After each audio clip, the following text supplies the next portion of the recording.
di daratan 2 ini program 2022 ini program 100 anggota per resort. Jadi saya minta teman-teman bagaimana caranya ini program kita ini bisa kita jalankan. Nah, berarti 100 nasabah per resort, otomatis 300 anggota per unit. Pak B bisa rasa bisa lah. Yang jelasnya kalau kita berpikir bisa, kita pasti bisa melakukan ini. Tetapi kalau kita berpikir juga tidak bisa, ya akan sama. Bukan sesuatu yang salah juga. Karena apa yang kamu pikirkan, itu tindakan yang akan kamu lakukan. Kalau kamu berpikir bisa, mungkin sebentar atau besok sudah mulai menawarkan. Jadi saya minta teman-teman aktif dulu menjual. Karena tidak bisa kita pertahankan nasabah yang ada sekarang yang sudah menunggak-menunggak begini, sehingga terjadinya minus pokok seperti ini kalau tidak mencari anggota baru. Jadi saya minta teman-teman mulai aktif mencari nasabah baru. Saya minta satu saja dalam satu hari menawarkan. Paling waktunya itu 5 menit saja yang diluangkan dalam satu hari menawarkan. 5 menit atau 10 menit sehingga menawarkan. Yang penting dilakukan secara konsisten tiap hari. Karena tidak bisa kita kalau kita tidak menjual. Kita menawarkan saja belum tentu kita dapat nasabah, apalagi kalau sama sekali kita tidak pernah menawarkan. Kan seperti itu. Karena satu-satunya untuk membangkitkan unit kita ini, unit Bombana, ya mencari nasabah baru. Kenapa orang lain bisa diterjunkan di suatu daerah membuka unit tanpa nasabah, apalagi kita di sini sudah ada dasar, sudah ada nasabah. Tinggal dipoles saja bagaimana caranya ini supaya bisa bertambah kita punya anggota. Jangan berpikir karena keadaan lapangan begini-begini, buangkan itu. Jangan cari alasan, cari solusi saja. Kita cepat bagaimana caranya unit Bombana ini bisa bangkit kembali. Nah, jadi saya minta tadi teman-teman lakukan penawaran tiap hari secara konsisten, satu saja nasabah. Karena kalau sudah dilakukan secara konsisten tiap harinya, otomatis dalam waktu 1 minggu, 2 minggu, bahkan 3 minggu, ini akan menjadi kebiasaan. Kalau ini barang sudah menjadi kebiasaan, ketika kita pulang di kantor tidak menawarkan, kayak ada sesuatu yang hilang. Sama kalau kita merokok, tiap hari merokok, ketika 1 hari tidak merokok, kayak ada sesuatu yang lain, pasti rasa lain-lain. Sama juga ini barang. Kalau ini menawarkan sudah menjadi kebiasaan, 1 hari 1 nasabah, otomatis bulan kedua mungkin sudah bisa menawarkan 2, menawarkan 3, bahkan bisa menawarkan 10 nasabah dalam 1 hari. Dan itu saya minta ini dulu masalah penjualan, penawaran dijadikan sebagai kebiasaan kita setiap hari. Kalau keluar dari lapangan sudah diplanningkan memang, oh ini kios ini sama singgah tawarkan sebentar. Jadi luangkan waktunya 5 menit saja dalam 1 hari singgah tawarkan. Supaya ini barang menjadi kebiasaan. Kalau ini sudah menjadi kebiasaan, kita mencapai, kita punya program 100 anggota dalam 1 bulan, otomatis kalau target drop 35 juta itu sangat enteng sekali. Sangat enteng. Kalau 100 anggota, dan risiko juga kalau 100 anggota, kalau pinjaman kecil-kecil, otomatis yang jelasnya kalau pinjaman 500 saja dalam 1 nasabah, selama nasabahnya itu masih ada, pasti akan terselesaikan ke pinjaman. Beda kalau sudah pinjaman 2 juta, 3 juta, bahkan 5 juta. Kalau itu sudah jadi MB, sudah jadi CM, sudah menunggak 2 minggu, 3 minggu, otomatis kita pijit kepala. Karena ini pinjaman tinggi. Mulai dari target, kalau dipecahkan ini nasabah pinjaman 5 juta, itu sudah menjadi 10 nasabah. Nah, itu yang semakin kecil pinjaman, risiko juga semakin kecil. Semakin tinggi kita punya pinjaman, otomatis risiko juga semakin besar. Nah ini satu-satunya cara untuk kita bangkitkan ini unit, yaitu masalah pencarian nasabah baru. Selanjutnya kemarin masukan dari Pak Wakil Ketua Umum, setiap pencairan nasabah itu ada foto nasabah. Di foto nasabah baru dikirim sama Pak Habibie. Mungkin di sini Pak Habibie bisa bikin WA group deh. Nah, bikin WA group, teman-teman bisa masuk semua. Ketika pencairan dipoto nasabahnya, pada saat tanda tangan baru dikirimkan sama Pak Habibie. Nah, itu yang diminta sama Pak Wakil Ketua Umum. Karena ini supaya kita bisa saling menjaga semua, supaya ketika nanti mungkin kita ada salah-salah jalan bisa kita diluruskan dengan ini. Karena di sini di koperasi ini salah satu yang paling dibutuhkan itu adalah kejujuran. Kejujuran yang nomor satu. Karena ketika kita sudah mulai bekerja tidak jujur, otomatis dengan sendirinya sekalipun kamu selamat dari pimpinanmu, tetapi hukum Tuhan itu kamu tidak akan pernah lolos ketika kamu sudah mulai tidak jujur. Karena kejujuran itu bagaimana caranya kita bekerja dari dalam hati. Karena di dalam hatimu itu ada kejujuran, tanggung jawab, keikhlasan. Kalau ini sudah kita pegang teguh dalam bekerja, dilanjutkan dengan teknik, pikiran, pola pikir, otomatis apa yang kita impikan seperti tadi yang saya sampaikan sama Pak Uki, kalau kamu pikirkan drop 50 juta, yang penting kamu pegang teguh ketiga ini dalam bekerja, tanamkan dalam dirimu, otomatis pasti bisa kamu capai drop 50 juta. Karena kejujuran itu tanggung jawab dan keikhlasan. Kalau sudah ikhlas kita bekerja, tidak perlu lagi kita diarahkan. Yang ini harus tagih di sini, harus bagaimana, tidak perlu lagi diarahkan.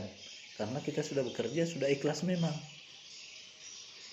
Bahkan kita mondrop pun mencairkan uang, kita rasa ini kita punya uang, bukan uang perusahaan. Jadi kita akan sangat hati-hati memberikan pinjaman. Nah, itu yang saya maksud. Kita tanamkan dalam bekerja ini, mulai dari keikhlasan kita bekerja, seperti tadi yang disampaikan sama pimpinan, masalah kedisiplinan. Nah, itu yang perlu diperhatikan. Itu kan salah satu bentuk keikhlasan kita. Karena kedisiplinan itu salah satu bukti setia kita pada yang benar, pada aturan. Itulah kedisiplinan. Kalau sudah ditetapkan jam sekian datang di kantor, dan alhamdulillah ini hari saya rasa teman-teman bahkan belum 8:30 semua sudah duduk di meja. Satu kesyukuran saya, karena saya lihat kedisiplinan teman-teman, masalah waktu terjaga semua. Masalah pakaian juga ya alhamdulillah saya lihat semua terjaga. Mudah-mudahan kedepannya terus seperti ini. Nah, itu masalah tadi ini yang saya sampaikan dari Pak Wakil Ketua Umum. Setiap pencairan itu harus ada foto, baru dikirimkan sama Pak Habibie sang pimpinan. Nah, itu karena saya di sini selain saya berbicara sebagai pimpinan, sebagai koordinator, saya juga berbicara sebagai saudara kalian. Kembali mengingatkan bahwa jangan sampai kita melakukan hal-hal yang tidak diinginkan. Kalau ada kebutuhan, keperluan, sampaikan saja sama pimpinan. Saya rasa di atas aturan, sekalipun sudah ditetapkan mungkin bonprit 1 juta, pinjaman sementara atau 500 ditetapkan di kantor, tetapi di atas aturan ada namanya kebijakan. Pasti Pak Habibie juga akan bijak. Ketika ada kebutuhan mungkin di atas dari 1 juta, sementara ditetapkan di kantor drop itu bonprit itu hanya 1 juta. Tetapi mungkin pimpinan juga bisa memberikan kebijakan, memberikan bonprit di atas 1 juta. Nah, ini untuk menjaga jangan sampai karena mungkin ada kebutuhan di atas dari bonprit, lantas kita melakukan hal-hal yang tidak diinginkan. Kayak kita pakai angsuran, apalagi kalau sudah sampai pakai kartu. Nah, ini saya kembali ingatkan teman-teman, karena yang namanya begini, kalau kita tidak diingatkan, biasa kita salah jalan. Jadi bersyukur kita kalau ada pimpinan atau saudara kita yang mengingatkan masalah ini. Jangan sampai kita mengambil hal-hal yang tidak diinginkan. Karena ini akan merusak mulai dari diri kita, keluarga, bahkan teman-teman. Ini hal yang sangat memalukan. Jangan sampai pernah terjadi, karena terdengar di luar sana. Sampai di semua unit, semua di kalangan koperasi, bahkan di koperasi lain, bahkan sama keluarga, sama tetangga, kalau ini terdengar, ini sangat memalukan. Jadi harus kita sama-sama jaga ini barang, jangan sampai terjadi hal-hal yang tidak diinginkan. Makanya setiap saya berkunjung di unit, ini yang selalu saya ingatkan. Karena saya berbicara selain sebagai pimpinan, saya sebagai saudaranya kalian juga kembali mengingatkan masalah ini supaya kita saling menjaga. Jangan sampai Saya di luar sana, saya sudah tidak di sini, lantas saya dengar masalah itu. Saya minta jangan, kita sama-sama jaga. Kalau ada kebutuhan, sampaikan saja sama pimpinan. Karena di atas aturan ada yang namanya kebijakan, tadi yang saya sampaikan. Nah, selanjutnya saya kembali mengharapkan kepada teman-teman supaya kita terus berbenah, berinovasi. Bagaimana caranya supaya kita ada perubahan, supaya kita seperti di unit-unit lain. Jangan sampai terdengar lagi unit Bombana, unit yang paling merosot, unit paling menurun. Karena saya lihat unit Bombana juga dari ke-9 unit perbawahan saya sudah unit Bombana yang ada ML-nya, ada macet lama terisi. Dan saya minta untuk lebih fokus lagi di lapangan bagaimana caranya supaya penagihan lebih ditekankan, supaya jangan ada lagi menyusul macet-macet yang lain. Cukup yang ini saja. Berapa macet kemarin ini? 3 juta lebih Pak Habib ini. Nah, cukup itu saja, jangan sampai kita menambah lagi. Jadi yang sudah menunggak 1 minggu 2 minggu lebih ditekan lagi bagaimana caranya ini barang supaya selesai. Jangan sampai dia menambah lagi dari macet yang ada ini. Nah, itu yang saya minta teman-teman supaya lebih giat lagi, karena kita di sini bekerja, kita diupah, kita digaji sesuai dengan hasil kerja kita.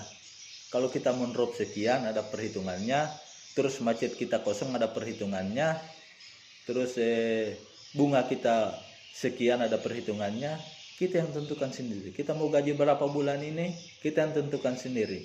Berarti saya harus mendrop sekian, pokok saya harus sekian, bunga saya sekian, jasa saya sekian, supaya saya bisa menciptakan gaji sekian.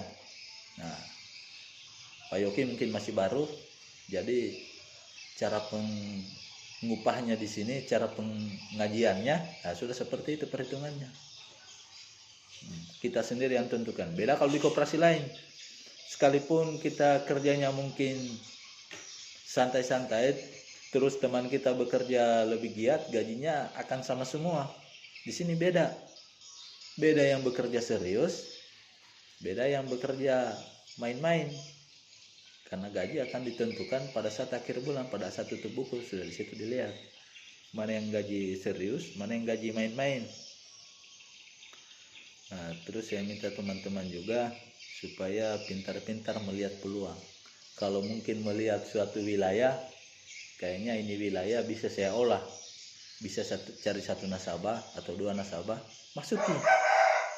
Harus pintar-pintar melihat.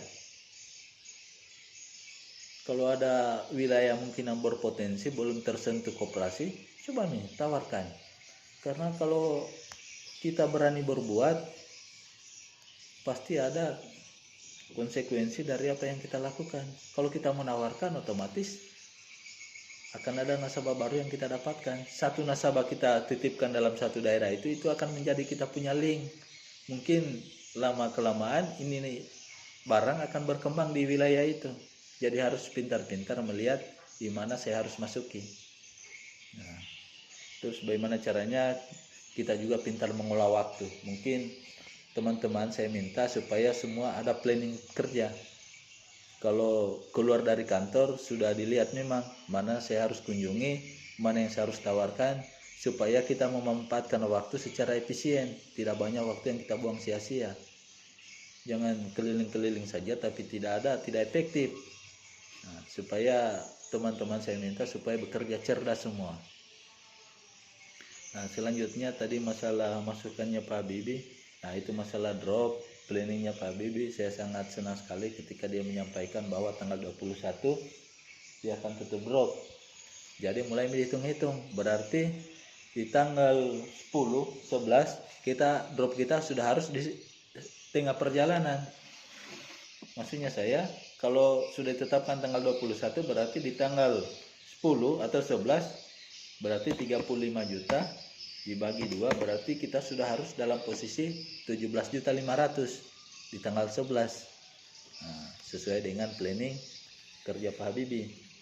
Nah, itu yang perlu kita harus ada kita punya planning supaya kita tahu posisinya kita sudah sampai di mana. Nah, selanjutnya masalah kedisiplinan, oke, saya sudah tanggapi tadi. Mungkin selanjutnya Bila teman-teman masih ada yang mau dipertanyakan, mungkin sebentar ini ada sesi tanya jawab. Yang jelasnya dari saya, apa yang saya sampaikan tolong dicerna, bisa dijalankan. Saya rasa kalau ini dijalankan, kalau ini diterapkan, saya rasa unit Bombana ini tidak ada lagi yang namanya gaji percobaan, mulai dari pimpinan, staf operasi maupun PDL. Yang sampai ada PDL yang gaji percobaan, kayak kemarin di Poleang, drop mereka tidak sampai, akhirnya gaji percobaan semua.